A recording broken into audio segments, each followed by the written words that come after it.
So, what do you do when you don't want to make a video, but you want to stay committed to the commitment that you made? Is what do? You just suck it up, push record, and film a video. And so, hey everyone, welcome to the channel. My name is Sam, and for those who are new to this channel, this is part of my Examine Life series that I'm doing, where I'm creating these 11-minute, under 11-minute videos, where I'm kind of bringing you into the real life and flow of my thinking in real time. And so these videos are unedited. It's just me talking to a camera and kind of sharing a little bit of my observations and my learnings. And so today. I really didn't want to make this video, but I think there's a power around this thing called the compound effect, where by staying consistent and making what they say 1% improvement every single day, um, over time, the outcome and the results are pretty significant. And so I'm trying to stay consistent and more than just kind of tracking how many times in a row that I'm making these videos. I've been creating a special marker next to kind of the county where I actually made a video when everything inside me wanted me not to make a video. And so I don't know what to call those, but I think that's actually really the metric that matters, that you show up even when you don't want to show up. And so today what I want to talk a little bit about is continuing in this kind of journey as I'm reading through this book, The Meaning of Your Life by Arthur Brooks. Just kind of like processing out loud with you some of the things that I'm pulling out from his writings and his thinking. And I think one of the things that was really kind of resonating with me was this idea that I am one of 8 billion people. And so how does that make us feel? How does that make me feel? Is pretty insignificant, and I'm a speck in this world. And as I'm watching kind of the Artemis kind of do that lunar, the rocket ship that went to the far side of the moon, and it's on the news, and it's sending out back pictures of the moon, but also of the Earth.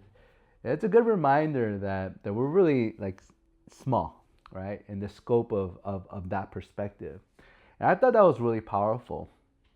But at the same time, knowing that even myself and each individual, each person in the 8 billion, are radically, deserving of human dignity and are worthy of love.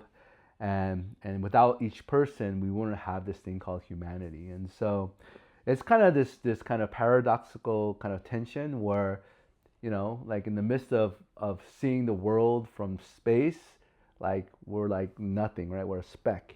But at the same time, that speck has has deserved great worth, has great beauty, deserves dignity and all those things. And so it was just a good kind of thing where, as I'm thinking about how, like, in a sense, insignificant I am in the scale of that, it's still quite amazing that we still are full of worth and are valued and is important in this thing called the human experience, right?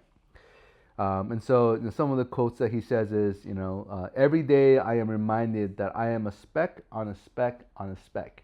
And so this is a quote from a student that Arthur Brooks has interviewed that was in astrology class. I mean, not astrology, astronomy class, and processing through that. And then another quote that he shares from the Dalai Lama is this, and this is the 8 billion people, is, I am one of 8 billion people, and as human beings, we are radically equal in human dignity, all worthy of love, and each person counts as the face of the whole earth. And so it's just one of those things where I feel a little bit overwhelmed, or just seems like the day is getting away from me. And as much as I think my work is important, it's also a really beautiful reminder to realize that in the scope of the universe, or even in our solar system, or even on Earth, or even in Southern California, I am a speck and a speck and a speck, and that really gives me an ability to just be humble and take things a little bit more lightly. As my daughter would say, it's not that deep. And so, sometimes we just have to hold things lightly and freely. And so, again, this is a video. Sorry if it feels like a throwaway video, but I wanted to stay consistent in my practice of making these videos. I'm committed to making these videos until the 19th of April, and so I got about 10 more of these to make in a row, and from there I could reassess to see, what is the value that is providing me, but also, is it a good contribution that I'm making into those who are investing their time, their energy, their focus to watch my little videos. And so that's it for today. And I hope you guys are having a wonderful day. And until next time, take care and see you then. Bye.